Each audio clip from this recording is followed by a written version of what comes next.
Hi hello నమస్తే, నేను మీ Sukanya. Welcome back to my channel. ఈరోజు స్పెషల్ ఆంధ్ర స్టైల్ చేపల పులుసు.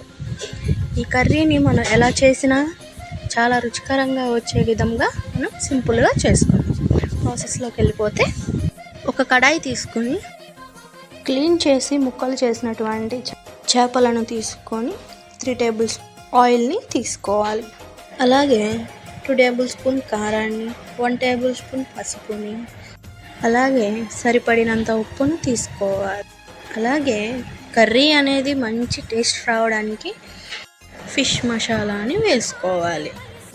మరియు ఫిష్ కర్రీ అనేది మంచి టేస్ట్గా గ్రేవీగా రావాలి అనుకుంటే ఆనియన్స్, పచ్చిమిర్చి అనేది యాడ్ చేసుకోవాలి.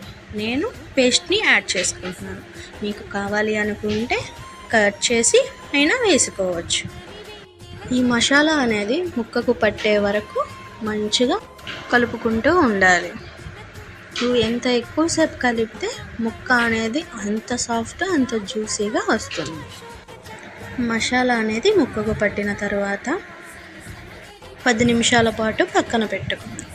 ఈలోపు చింతపండు తీసుకొని నానబెట్టుకొని ఉంచుకోవాలి.